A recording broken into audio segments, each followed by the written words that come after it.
5.18 민주화운동 43주년 기념식이 4년 만에 최대 규모로 광주에서 엄수됐습니다. 윤석열 대통령도 참석해 5월 정신은 자유민주주의 헌법 정신 그 자체라고 강조했습니다. 일가족으로 추정되는 북한 주민이 지난 6일 어선을 타고 서해 북방 한계선 NLL을 넘어 귀순해 온 거로 확인됐습니다. 문재인 정부 청와대 특별감찰반의 감찰 무마 의혹 등을 폭로한 김태우 강서구청장이 공무상 비밀 누설죄로 징역 1년에 집행유예 2년을 최종 선고가 되며 구청장직을 잃게 됐습니다. 불법 도박을 하는 장면을 24시간 중계하며 조직적으로 불법 도박 사이트 회원을 모집한 일당이 경찰에 붙잡혔습니다. 유튜브 채널 구독자만 23만 명에 달합니다.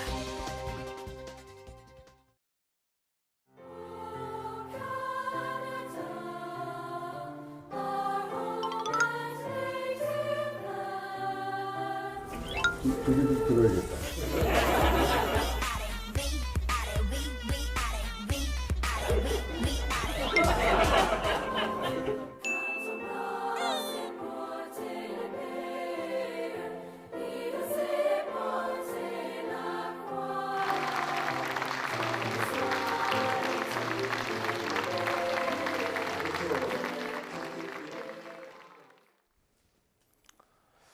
네, 영상에서 보신 대로 또 예상했던 대로 트리도 총리는 장신이었습니다. 저도 적은 편이 아닌데 만약 이 옆에 있었다면 저도 고개를 올려봐야 하는 수준이었습니다. 키가 큰 만큼 배려심도 훈훈했습니다. 국회의장에 맞춰서 이렇게 키를 낮추는 모습 단연 주목받았습니다. 매너 다리의 우방을 생각하는 마음까지 인상적이었습니다. Gwangju serves as a reminder that democracy in Korea didn't happen by accident.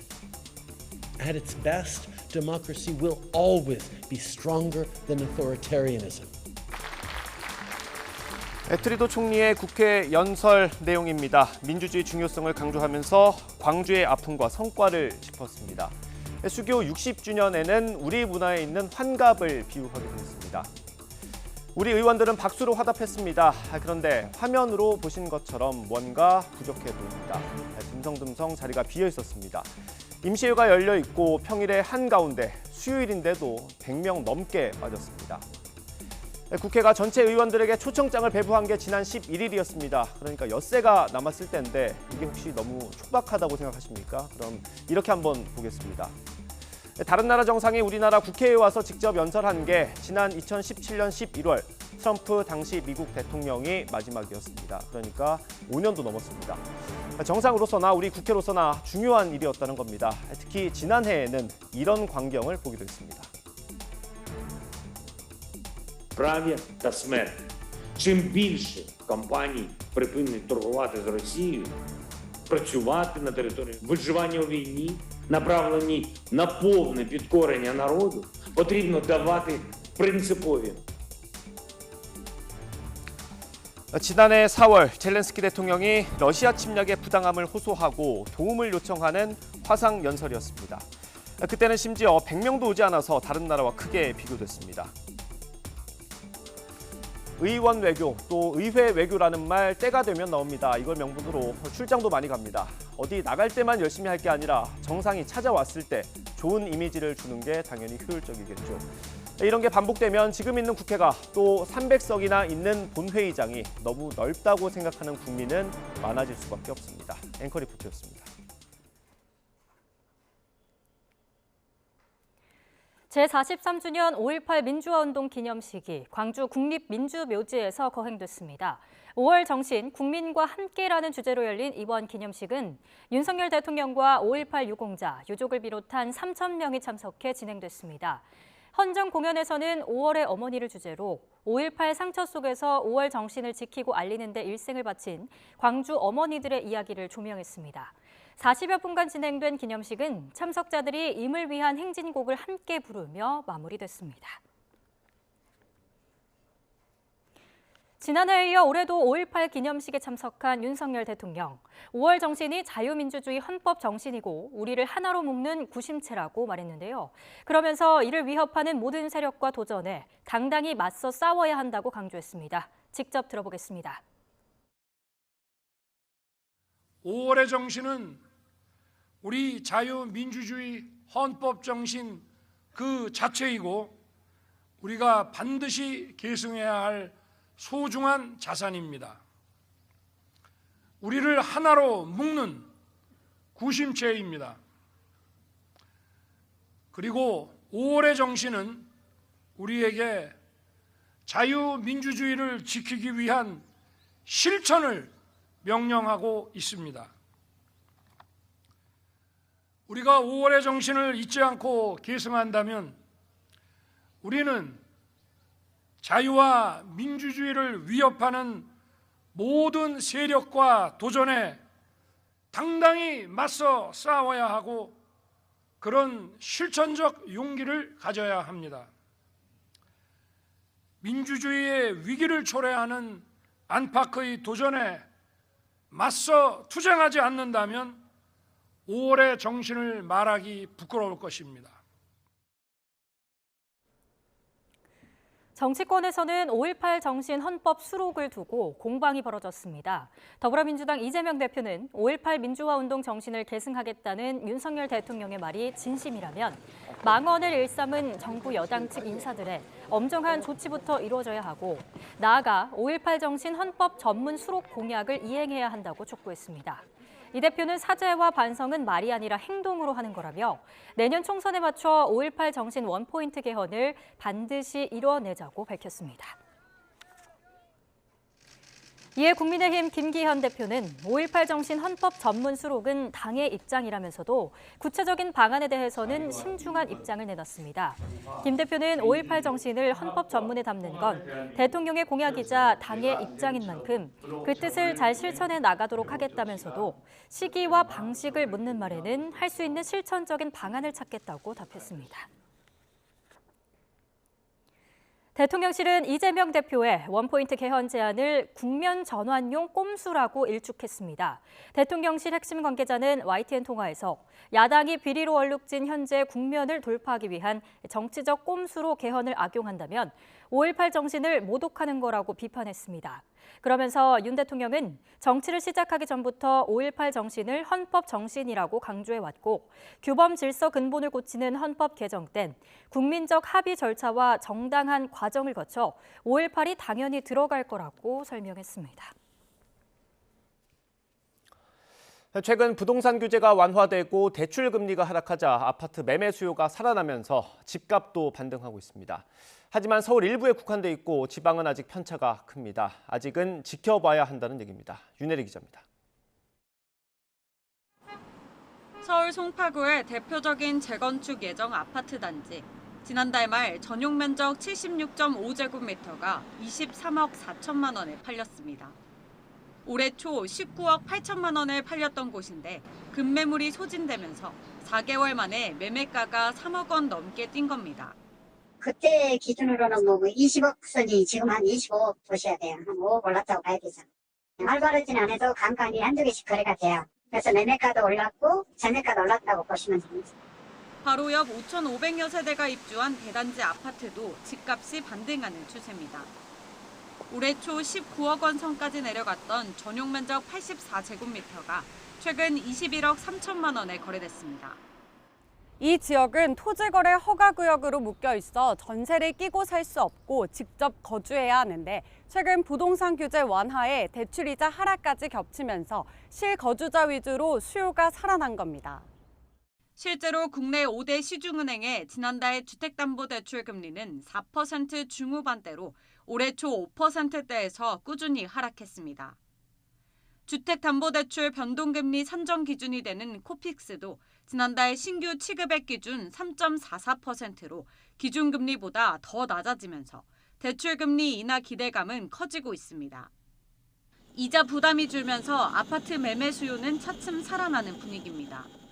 지난달 전국 아파트 매매 실거래가 지수는 수도권과 지방 모두 상승세를 보였습니다. 특히 서울 실거래가 지수가 전국 평균 3배를 웃돌았는데 권역별로 편차는 뚜렷했습니다. 강남 4구가 포함된 동남권은 올랐지만 용산과 종로, 중구 등이 포함된 도심권은 낙폭이 둔화하는 데 그쳤습니다. 하지만 상승세가 얼마나 이어질지는 미지수입니다. 금리가 낮아지고 대출 제한이 풀리면서 그동안 집값이 많이 빠졌던 지역을 중심으로 반등하고 있지만 역전세난이 계속되고 있어서 추세적 상승 여부는 조금 더 지켜봐야 될 것 같습니다. 전문가들은 대출 규제가 완화된 서울 일부 지역에서만 집값 상승 추세가 두드러지고 지방은 아직 회복 속도가 더딘 상황이라고 분석했습니다. YTN 윤혜리입니다.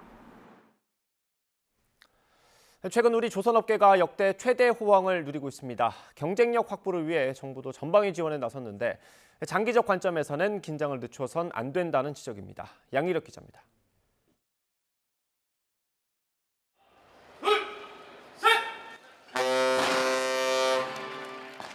힘찬 기적소리와 함께 새 출발을 알립니다.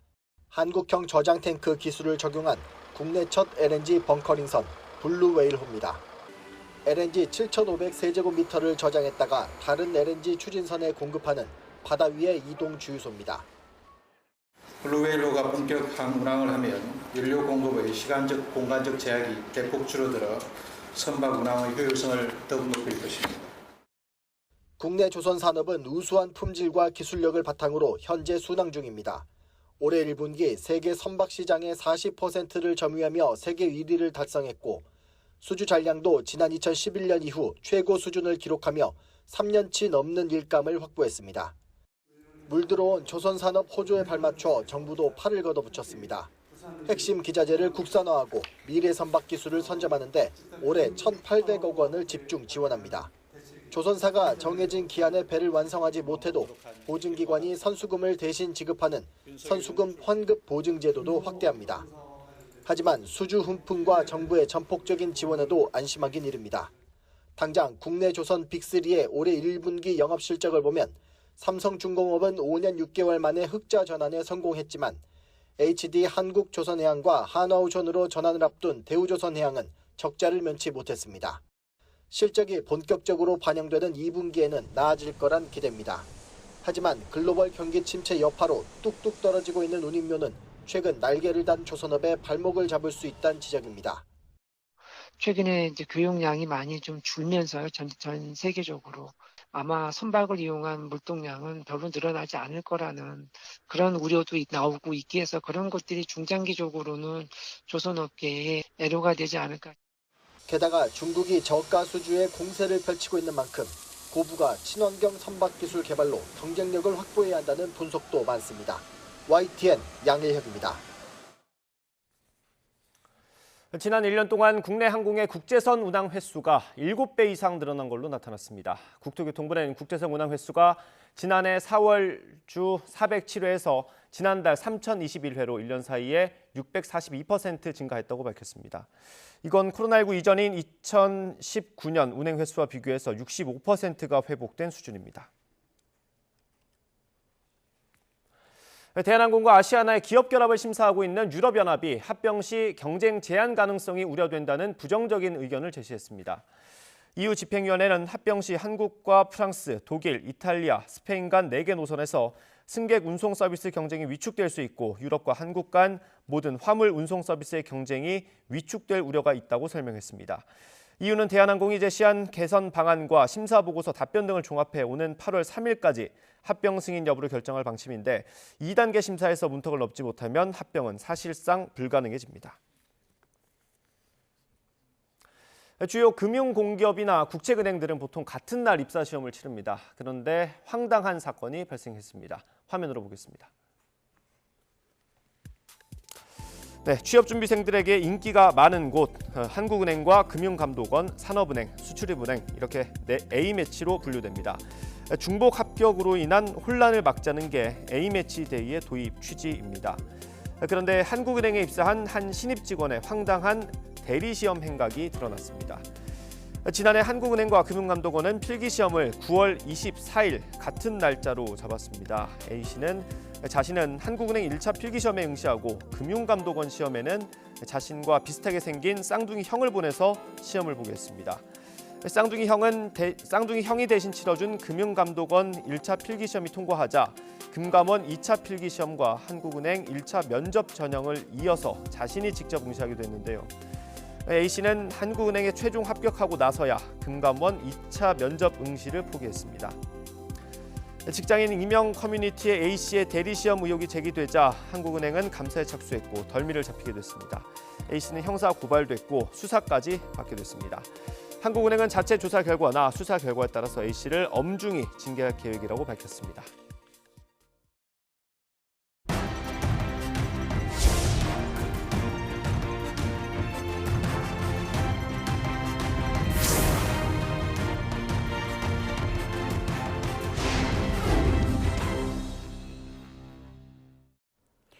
불법 도박을 하는 장면을 24시간 생중계하면서 조직적으로 불법 도박 사이트 회원을 모집한 일당이 경찰에 붙잡혔습니다.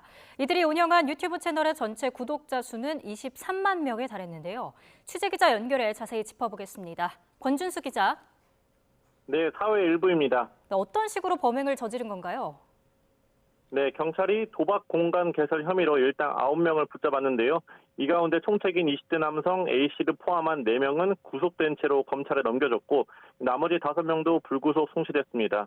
이 범행 수법은 유튜브 채널 33개에서 바카라 도박을 하는 장면을 24시간 생중계하면서 도박 사이트를 홍보한 혐의를 받습니다. 유튜브 채널의 구독자 수를 모두 합치면 23만 명에 달합니다. 도박 사이트 회원은 카카오톡 오픈 채팅방을 통해 모집했는데요. 이런 식으로 8개월 동안 불법 도박 사이트를 통해 벌어들인 금액은 450억 원에 이르는 것으로 파악됐습니다. 수익금은 유흥과 쇼핑, 도박 등에 사용된 것으로 조사됐습니다.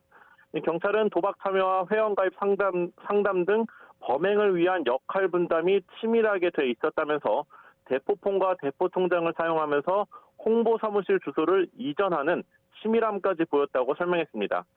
하지만 불법 도박 사이트를 총괄 운영한 인물은 아직 붙잡지 못했습니다. 경찰은 운영자가 미국에 서버를 두고 사이트를 관리한 것으로 보고 추적을 이어가고 있습니다. 아울러 유령법인 명의로 개설한 계좌가 사이트에서 이용된 것으로 확인하고 자금 세탁 여부도 들여다보고 있습니다. 경찰은 불법 사이트 회원 1,500여 명의 명단을 확보하고 불법 도박에 참여한 회원들에 대해서도 도박죄뿐만 아니라 범죄 가담 여부가 있는지 조사할 방침입니다. 지금까지 사회 일부에서 전해드렸습니다. 인터넷 가상 아이템을 사면 나중에 시세가 크게 올라 높은 이익을 얻을 거라고 속여 수백 명에게 수천억 원을 뜯어낸 일당이 검찰에 넘겨졌습니다. 경기 남부경찰청 사이버수사과는 사기 혐의로 인터넷 P2P 거래 사이트 운영자 30대 남성 A씨 등 2명을 구속 송치하고 운영업체 직원 16명을 불구속 송치했습니다. A씨 등은 지난 2020년부터 1년여 동안 인터넷 P2P 거래 사이트를 운영하면서 가상 아이템에 투자하면 원금과 높은 수익률을 보장한다며 430여 명에게 투자금 4,300억여 원을 받아 챙긴 혐의를 받고 있습니다. 마약 투약 혐의로 1심에서 징역형의 집행유예를 선고받은 작곡가 돈 스파이크의 2심에서 검찰이 징역 5년을 구형했습니다. 검찰은 돈 스파이크가 체포될 때까지 3,000번 이상 투약할 수 있는 양을 갖고 있었다며 대중에게 영향을 주는 위치인데도 마약을 투약했다고 설명했습니다. 돈 스파이크는 사회 모범이 돼야 함에도 실망을 들여 뼈저리게 반성하고 있다고 말했고 변호인도 범행을 자백하고 수사에 협조했다며 선처를 호소했습니다. 서울에서 경기 부천까지 술을 마신 상태로 운전하다 역주행 사고를 낸 30대 운전자가 경찰에 붙잡혔습니다. 운전자는 어젯밤 11시 40분쯤 경기 부천시 삼정동에 있는 고가도로에서 벤츠 승용차로 10km가량을 음주운전하다 중앙분리대를 들이받은 혐의를 받고 있는데 사고 직전엔 200m 정도를 역주행한 거로 조사됐습니다.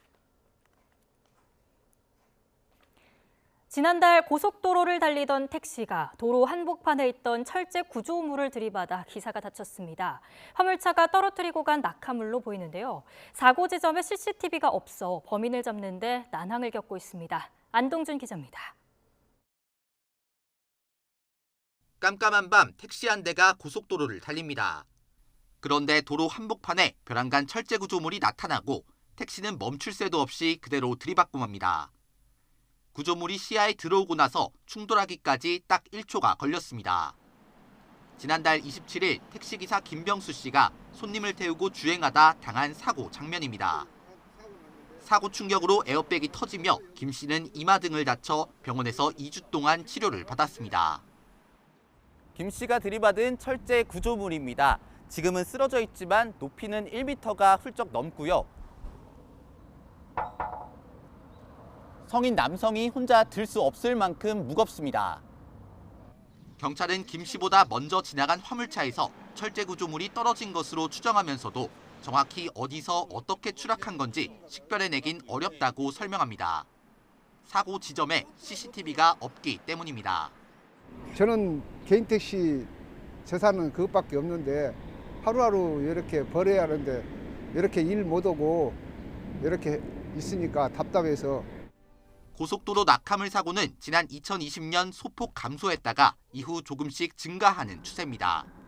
화물차는 적재 화물 이탈 방지 기준에 맞게 덮개와 고정장치 등을 갖춰 운송해야 하고 이를 어겨 사고를 내면 과태료가 부과되거나 6개월 이내에 사업 정지 처분을 받을 수 있습니다. 하지만 법을 지켜서 화물을 제대로 안전하게 실지 않고 달리는 경우가 적지 않은 겁니다. 이러한 낙하물 사고는 특히 가해 차량이 특정되지 않기 때문에 피해자의 억울함까지 더해지고 있습니다. 차량 운전자들은 화물이 떨어지지 않도록 묶거나 덮개를 씌우거나 하는 등 확실하게 보존될 수 있도록 필요한 조치를 해야 되고, 경찰은 CCTV 분석 범위를 사고가 일어난 지점 전후로 넓혀서 구조물을 떨어뜨린 화물차를 추적하고 있습니다. YTN 안동준입니다. 대장동 개발 비리 사건을 수사하는 검찰이 박영수 전 특별검사의 이른바 50억 클럽 의혹과 관련해 이수루 전 우리은행장을 소환했습니다. 서울중앙지검 반부패 수사 1부는 강제 수사에 나선 지 이틀 만인 오늘 이 전 은행장을 참고인 신분으로 불러서 조사하고 있습니다. 이 전 은행장은 지난 2011년부터 박 전 특검이 우리은행 이사회 의장으로 있던 2014년 말까지 우리은행장을 지냈습니다. 검찰은 오늘 조사에서 당시 우리은행이 대장동 사업 컨소시엄의 회사 내부 사정을 이유로 불참하는 대신 PF 대출에 참여한 경위와 이 과정에 박 전 특검이 직간접적으로 영향력을 행사했는지 등을 확인하고 있습니다. 대장동 민간업자들의 1심 재판이 더 길어질 걸로 보입니다. 재판부가 이들의 배임액을 높이는 공소장 변경을 받아들이기로 가닥을 잡았기 때문입니다. 홍민기 기자입니다. 화천대유 대주주 김만배 씨와 남욱 변호사 등 민간업자들의 대장동 사업 배임액은 최소 651억 원이었습니다. 이들이 택지 개발로 예상되는 이익을 낮춰 잡으면서 그만큼 성남도시개발공사가 입은 손해가 얼마인지 계산한 겁니다. 그런데 검찰은 지난 2월 이재명 더불어민주당 대표를 재판에 넘기면서 이 대표의 배임액을 4,895억 원으로 새로 산정했습니다. 민관 유착이 없었다면 애초 실무진 건의대로 공사가 전체 개발 이익의 70%를 가져올 수 있었다는 계산에서입니다. 검찰이 지난달 민간업자들의 재판에도 바뀐 배임액을 반영하는 공소장 변경을 신청하면서 재판부는 고심을 이어왔습니다. 곧 1심 재판을 마무리하려고 했는데 변경된 공소장은 지금까지 재판한 배임 구조를 완전히 바꾸는 내용이기 때문입니다. 법정에서 재판부가 직접 고심을 토로하기도 했습니다. 하지만 이틀 뒤 열린 재판에서 재판부는 결국 이들의 공소장을 변경하기로 가닥을 잡았습니다. 당시 성남시장이던 이 대표와 측근 정진상 전 실장의 공모 관계가 반영되더라도 전체적인 배임 혐의는 달라지지 않는다는 검찰 의견을 받아들이는 모양새입니다. 만약 범죄 혐의가 통일되지 않으면 같은 사건 피고인들에 대해 뒤죽박죽된 판결이 선고될 수 있다는 점 등도 고려한 것으로 보입니다. 이에 따라 1년 반 동안 이어진 1심 재판은 더 길어질 전망입니다. 변호인들은 사실상 재판을 새로 해야 하는 상황이라며 검찰이 비슷한 사건을 여러 차례 나눠 기소하면서 방어권이 심각하게 침해되고 있다고 반발했습니다. 반면 검찰은 이 대표와 정 전 실장까지 공모 관계가 넓어지면 민간업자들이 오히려 책임을 덜 수 있을 거라는 입장입니다. 재판부는 민간업자들의 위례신도시 관련 사건과 이 대표의 배임 혐의 사건 등 비슷한 사건들과 병합할지도 검토하고 있습니다. 다음 달 열리는 다음 재판까지 결론을 내겠다면서도 매일매일 고민하고 있다며 부담을 감추지 않았습니다. YTN 홍익입니다. 김용 전 민주연구원 부원장이 대장동 일당에게서 받은 자금의 흐름을 쫓는 검찰이 이 돈의 일부가 이재명 대표 예비경선 기탁금으로 쓰인 정황을 잡고 수사하고 있습니다. 김 전 부원장 측은 검찰의 궤변이라고 반발했습니다. 송재인 기자입니다. 이재명 민주당 대표는 재작년 여름 당내 대선 경선 예비후보 등록과 함께 기탁금 1억 원을 냈습니다. 이 대표는 앞서 이 기탁금의 출처로 평소 갖고 있던 현금과 1년여 전 모친상 조의금을 제시했습니다. 하지만 검찰은 이 돈이 측근인 김용전 민주연구원 부원장이 대장동 일당에게서 받았다고 보는 8억 4,700만 원에서 흘러나온 것으로 의심하고 있습니다. 우선 검찰은 기탁금을 내기 직전 경선 예비후보 등록이 시작된 6월 28일부터 29일 사이 이 대표 계좌로 3억 2,500만 원이 입금됐다고 파악했습니다. 김 전 부원장이 유동규 전 성남도시개발공사 본부장을 통해 대장동 일당에게서 현금 4억 원을 받은 시기도 5월에서 6월 사이로 시기적으로 맞물린다고 판단하고 있습니다. 여기에 이 대표 계좌에 돈이 입금된 6월 28일 김 전 부원장이 수원 식당에서 식사한 사실과 당일 김혜경 씨 측근으로 알려진 경기도 5급 공무원 배모 씨가 부하 직원에게 빨리 이 대표의 자택으로 가라는 취지로 말하는 통화 녹음도 이 같은 의심을 뒷받침한다고 보고 있습니다.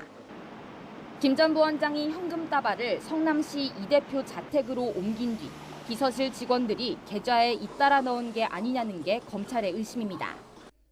검찰은 앞서 재판에서 김 전 부원장 본인에게 이 같은 정황을 신문했지만 말이 되느냐는 거센 반발만 돌아왔습니다.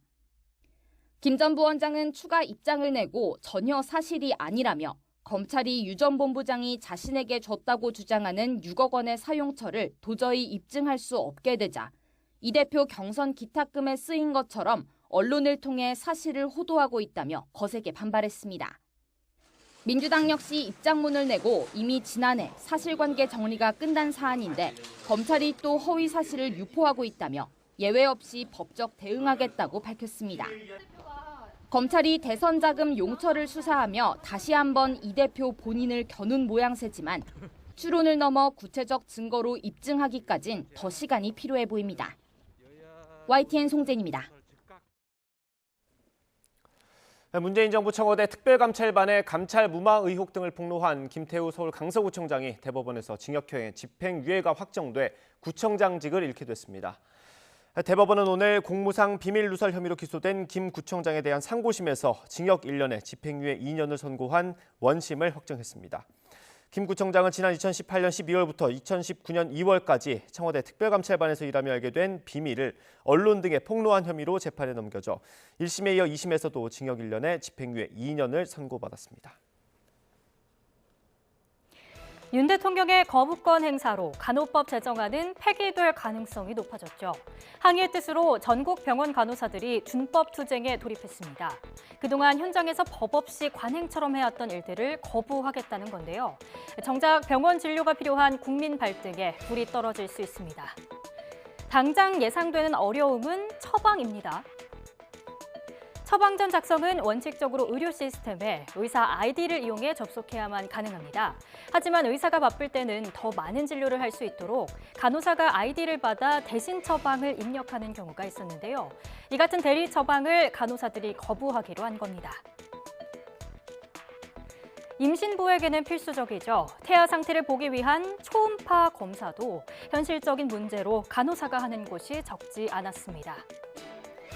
초음파 검사는 초음파 진단기를 이용하는 의료 행위라서 엄격하게 현행법을 지킨다면 방사선사만이 취급할 수 있는데요. 체혈 검사도 다들 한 번씩 받아본 경험 있으시죠? 또한 현행법에는 임상병리사 업무로 돼 있어서 간호사가 한다면 사실 법 위반입니다. 수술할 때 이루어지는 기관 삽관, 수술 봉합 업무 또한 의사를 돕는 차원에서 간호사가 하는 경우가 많지만 준법 투쟁을 한다면 이 역시 반드시 의사가 해야 합니다. 간호협회는 법을 만들어주지 않는다면 그동안 선의로 불가피하게 해왔던 불법 진료 목록을 만들어서 의료기관에 배포하겠다고 말하고 있는데요. 결국 인력 부족으로 처방이나 진료가 지연된다면 피해는 고스란히 국민 몫이 될 겁니다. 다만 의사가 병원장이 돼 간호사를 고용하는 현실에서 간호사들이 실제로 준법 투쟁에 적극적으로 참여하기는 쉽지 않아 냉가슴만 앓게 될 거라는 자조 섞인 목소리도 나옵니다. 윤석열 정부 출범 1년 동안 여성과 성평등 정책이 실종됐다는 지적이 나오는 가운데 주무부처인 여성가족부의 새 슬로건에도 평등이라는 단어가 빠져서 눈길을 끌고 있습니다. 여가부는 지난 2018년 제정됐던 부처 슬로건 평등을 일상으로를 이달 초 언제나 든든한 가족으로 바꿨습니다. 김현숙 여가부 장관은 여성과 남성, 대한민국 모든 가족과 청소년들이 누구 하나 소외되지 않고 모두가 함께하는 사회를 구현하도록 여가부가 든든한 가족이 되겠다는 의미라고 소개했습니다. 보건복지부가 혼자 살다가 쓸쓸히 생을 마무리하는 고독사를 2027년까지 20% 줄인다는 목표로 고독사 위험군의 발굴과 지원을 강화하기로 했습니다. 정부는 통반장이나 부동산 중개업소 등을 고독사 예방 게이트키퍼로 양성하고 다세대 주택이나 고시원 같은 고독사 취약 지역에 대한 발굴 조사도 강화하기로 했습니다. 정부가 고독사 예방을 위한 기본 계획을 마련한 건 이번이 처음입니다. 福島県の復興状況を積極的に発信していきたいと考えております。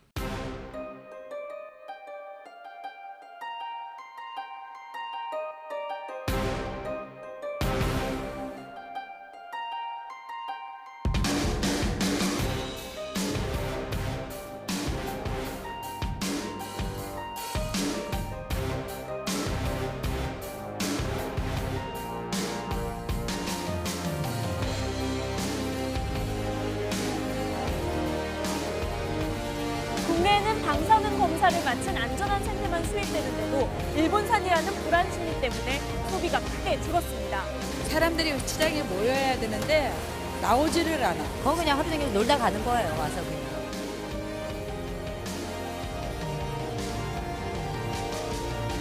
이건 생존권의 문제다. 고기를 기르고 고기를 잡아와서 판매를 못하면 누가 어촌에 남아서 이 생업을 하겠습니까? 생업을 못하는데 어촌에 누가 남아있겠습니까? 그래서 어촌이 붕괴된다.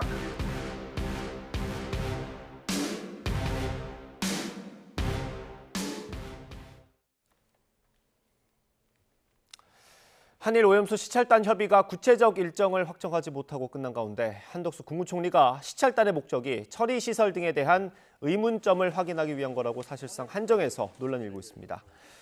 한 총리는 출입기자단과 대화에서 오염수 시료 채취와 검사는 국제원자력기구 IAEA가 맡고 있다면서 우리 시찰단은 IAEA 검증을 재확인하고 오염수 처리 시설과 절차, 계획의 합리성을 판단할 거라고 말했습니다. 박문규 국무조정실장도 IAEA와 세계 연구소들이 시료를 공유하며 교차 검증을 하고 있는데 우리나라만 따로 가서 시료를 별도로 채취하겠다고 요구하는 건 과도한 측면이 있다고 설명했습니다. 불안감은 완전히 해소되지 않았는데 내일부터 열리는 G7 정상회의 식탁에는 후쿠시마산 식재료가 오를 걸로 보입니다. 적지 않은 논란이 예상됩니다. 보도에 김태형 기자입니다. 우치보리 마사오 일본 후쿠시마현 지사는 이번 히로시마 G7 정상회의 식탁에 후쿠시마산 식재료를 올리겠다고 밝혔습니다. 또 취재진에게도 후쿠시마산 음식을 제공하겠다고 말했습니다.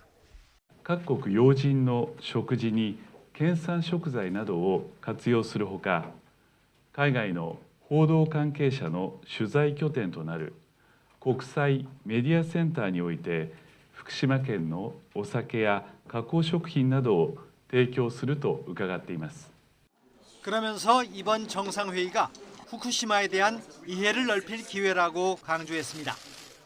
復興の歩みを進めている本県への理解を深めていただく貴重な機会となります。 올여름 원전 오염수 방류를 앞두고 있는 일본은 주변국들을 대상으로 오염수의 안전성 홍보를 강화하고 있습니다.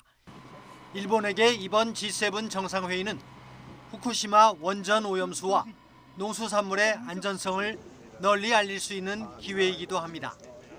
하지만 일본 국민들도 불안감을 느끼는 후쿠시마산 식재료를 G7 정상회의 참석자들에게 제공하는 것을 두고 적지 않은 논란이 예상됩니다.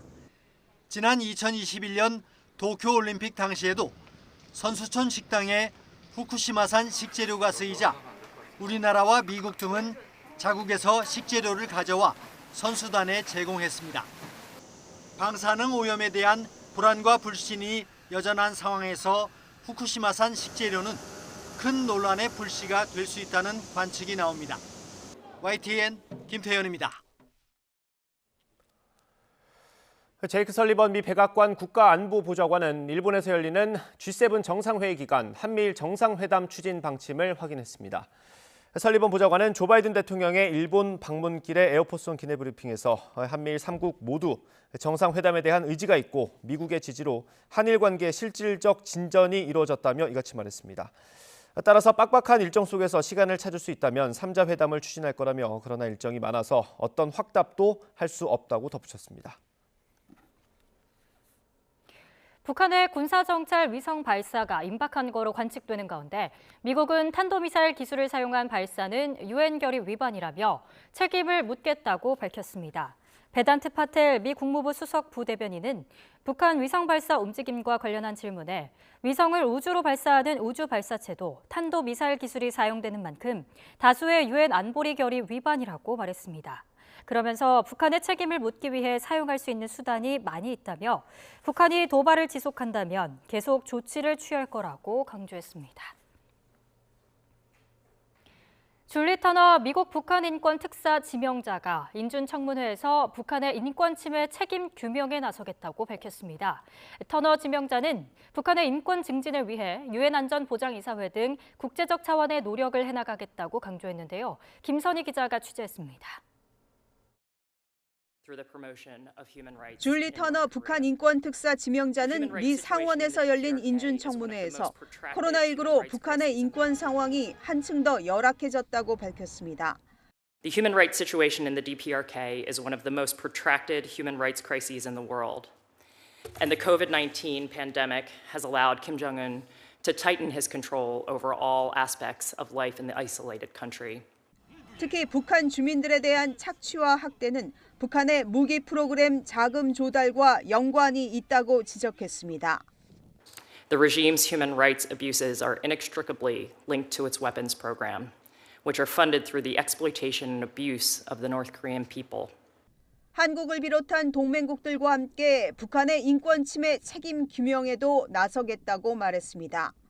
북한의 인권 증진을 위해 유엔 안전보장이사회 등 국제적 차원의 노력을 해나가겠다고 강조했습니다. I will prioritize efforts to resume the open briefing at the UN Security Council on the human rights situation in the DPRK and coordinate with like-minded governments to advance accountability for those responsible for human rights violations in the DPRK. 북한의 가족을 둔 미국 내 이산가족 상봉에는 더 구체적인 노력을 기울이겠다고 밝혔습니다. 북한 인권 특사는 미국 정부의 대북 인권 정책과 집행 전반에 관여하는 대사급 직책입니다. 터너 지명자는 전임 로버트 킹 특사가 물러난 이후 무려 6년의 공석 끝에 북한 인권 특사에 지명됐습니다. 청문회에서도 터너 지명자에 대한 질문은 한 개밖에 안 나오는 등 북한 인권 문제에 대한 미국 상원의 무관심을 드러내기도 했습니다. YTN 김선희입니다. 우리군 최초의 이지스 구축함 세종대왕함이 남해에서 잠수함 발사 탄도미사일 SLBM 대응 훈련을 펼쳤습니다. 탄도탄 탐지 추적에서부터 가상의 북한 잠수함 격퇴까지 임성재 기자가 현장 취재했습니다. 부산 인근 해상에 전개된 해군 이지스 구축함 세종대왕함.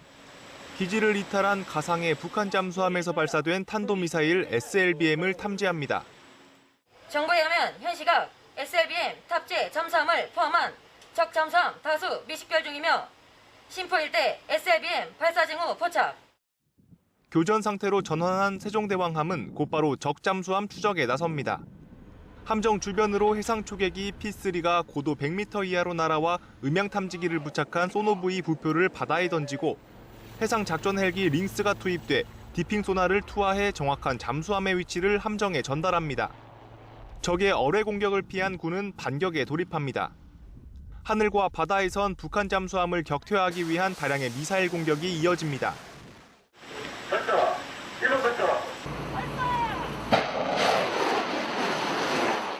세종대왕함 갑판 위에 있는 수직 발사대입니다. 모두 128개 발사대에는 대공미사일 SM-2와 대잠미사일 홍상어 등 다양한 무기 체계가 탑재됩니다. 결국 가상의 적 잠수함은 우리 군의 반격 끝에 수장됐습니다. 적의 다양한 위협에 대비해 실전과 같은 강도 높은 교육훈련으로 최상의 전투준비태세를 유지하고 언제 어디서 어떠한 상황에서도 적이 도발하면 단호하고 강력하게 응징하겠습니다.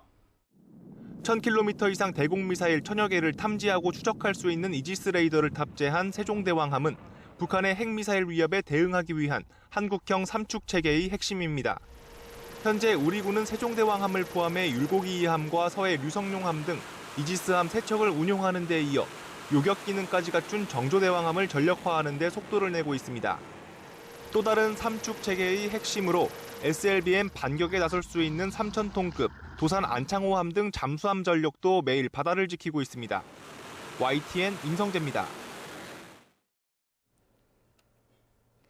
북한 주민들이 이달 초 서해 북방 한계선 NLL을 넘어 탈북한 거로 알려졌습니다. 정보 소식통에 따르면 지난 6일 밤 북한 어선 한 척이 NLL을 넘어 군 감시 장비에 포착됐습니다. 군 검문 검색 당시 배에는 일가족으로 추정되는 북한 주민 여러 명이 타고 있었고 귀순 의사를 밝힌 거로 전해졌습니다. 군경과 국가정보원 등 관계 당국은 이들에 대한 합동 신문을 진행하고 있습니다. 약 110년 전 북대서양에 침몰한 여객선 타이타닉의 모습을 실물 데이터에 근거해 시각화한 3D 이미지가 처음으로 공개됐습니다. 이 3D 이미지는 각각 로미오와 줄리엣으로 명명된 잠수정 2대가 지난해 여름 6주 동안 북대서양 타이타닉 난파선을 탐사해 수집한 데이터로 제작됐는데요. 이 탐사는 바닷속 3,800m 지점에서 이뤄졌고 수집된 데이터는 영화 약 8,000편에 해당하는 16TB에 달합니다. 이 작업에 참여한 과학자들은 타이타닉 참사에 대한 이해를 완전히 다시 쓸 수 있는 게임 체인저라고 설명했습니다. 타이타닉은 1912년 4월 15일 새벽 빙산과 충돌 후 침몰해 승객과 승무원 등 1,517명이 사망했습니다.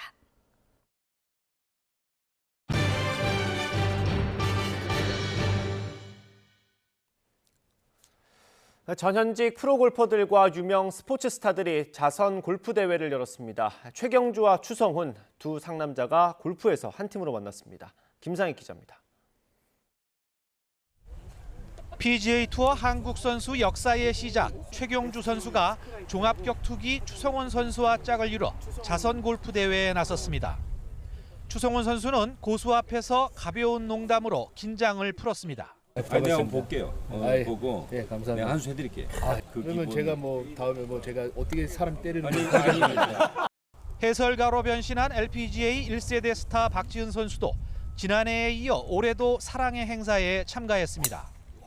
올해 스킨스게임 짝꿍은 300야드 장타자로 소문난 조선의 4번 타자 이대호 선수입니다. 어쨌든 든든한 프로님이 옆에 계셔가지고 오늘 즐겁게 4번 타자답게 멀리 치겠습니다.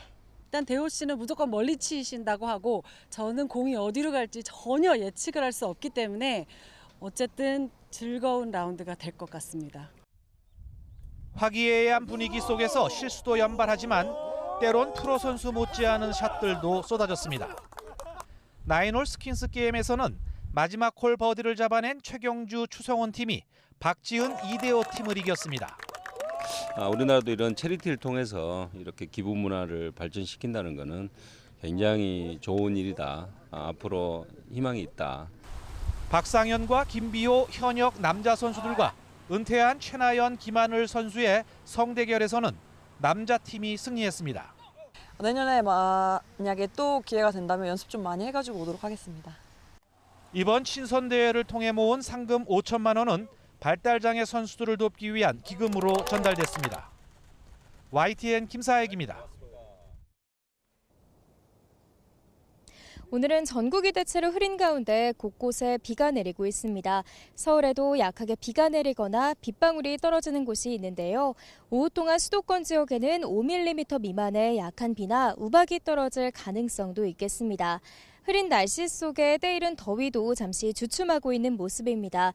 특히 대구는 오늘 한낮 기온이 21도에 머무는 등 어제보다 무려 10도 이상 크게 낮아지겠습니다. 하루 사이 크게 벌어지는 기온차에 감기 걸리기 쉬우니까요. 건강관리 잘해주시기 바랍니다. 자세한 레이더 화면부터 살펴보도록 하겠습니다. 현재 비구름은 남부와 제주도를 중심으로 영향을 주고 있습니다.